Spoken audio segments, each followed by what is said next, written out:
สบายดีท่านผู้ชมทุกท่านยินดีต้อนรับเข้าสู่ซองข่าวกีฬาของพวกเราเมื่อนี้พวกเรามีข่าวสำคัญจากวงการกีฬาฟุตบอลลาวรุ่นอายุบ่เกิน17ปีหรือว่า U17 นั่นเองโดยเป็นการแข่งขันรอบรองชนะเลิศระหว่างทีมชาติลาว U17 พบกับทีมชาติมาเลเซีย U17 ที่จัดการแข่งขันขึ้นในวันที่22เมษายน2026เวลา 15:30 น.ผลการแข่งขันปรากฏว่าทีมชาติลาว U17 พ่ายแพ้ให้กับทีมชาติมาเลเซีย U17 ด้วยสกอร์0-3เฮ็ดให้ทีมชาติมาเลเซียผ่านเข้าไปลุ้นในรอบชิงชนะเลิศขณะที่ทีมชาติลาวต้องหยุดเส้นทางไว้เพียงรอบรองชนะเลิศเท่านั้น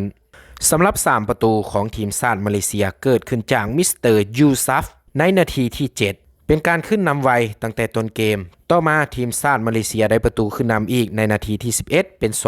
2-0เฮ็ดให้ทีมชาติลาวของพวกเราตกอยู่ในสถานการณ์ที่กดดันอย่างหนัก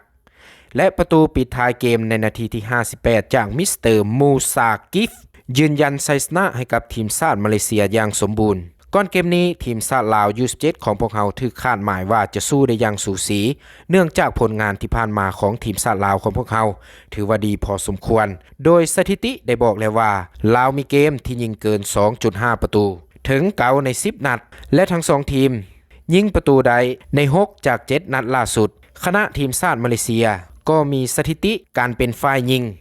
ประตูก่อนถึง7ใน9นัดเมื่อเกมได้เริ่มขึ้นกับเป็นทีมชาติมาเลเซียควบคุมจังหวะได้ดีกว่าโดยอาศัยความแน่นอนในการจบสกอร์และการจัดระบบเกมรับที่หนาแน่นเฮ็ดให้ทีมชาติลาวของพวกเขาหาจังหวะกลับคืนได้ยากสำหรับรายชื่อ11ผู้เล่นตัวจริงของทีมชาติลาว U17 ในนัดนี้ประกอบมีผู้รักษาประตูหมายเลข18มิสเตอร์สารคำทวีธงและผู้เล่นเกมแกนหลักอีกหลายคนเช่นหมายเลข10มิสเตอร์โอดินศรีพาณิชในฐานะกัปตันทีมและหมายเลข9มิสเตอร์อนุสิทธิ์ประดิษฐ์ที่ถูกคาดหวังในแนวลุกของทีมชาติลาวของพวกเขาตลอด90นาทีนักกีฬาบานเตะทีมชาติลาวของพวกเขา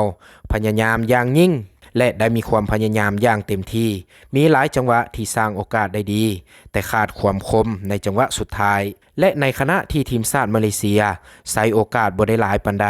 แต่เปลี่ยนเป็นประตูได้อย่างมีประสิทธิภาพผลการพ่ายแพ้ในนัดนี้แม้นเป็นบทเรียนสำหรับให้กับทีมชาติลาว U17 ของพวกเขาในการพัฒนานัดต่อไปถึงแม้นว่าจะบ่สามารถผ่านเข้ารอบชิงชนะเลิศได้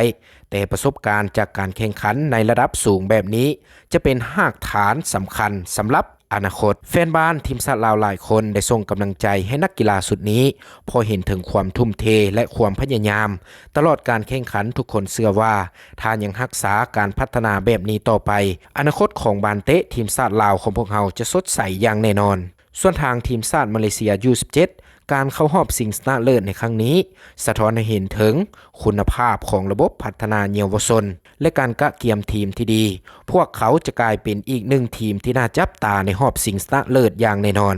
นี่คือบทสรุปข่าวกีฬาบานเตะ U17 ระหว่างทีมชาติลาวของพวกเราและทีมชาติมาเลเซียที่จบลงด้วยชัยชนะของทีมชาติมาเลเซีย3-0ถ้าท่านมักข่าวกีฬาแบบนี้อย่าลืมกดไลค์กดแชร์และกด Subscribe เพื่อติดตามข่าวสารกีฬาใหม่ๆจากพวกเราขอบใจทุกท่านที่รับชมแล้วพบกันใหม่ในคลิปต่อไปสบายดี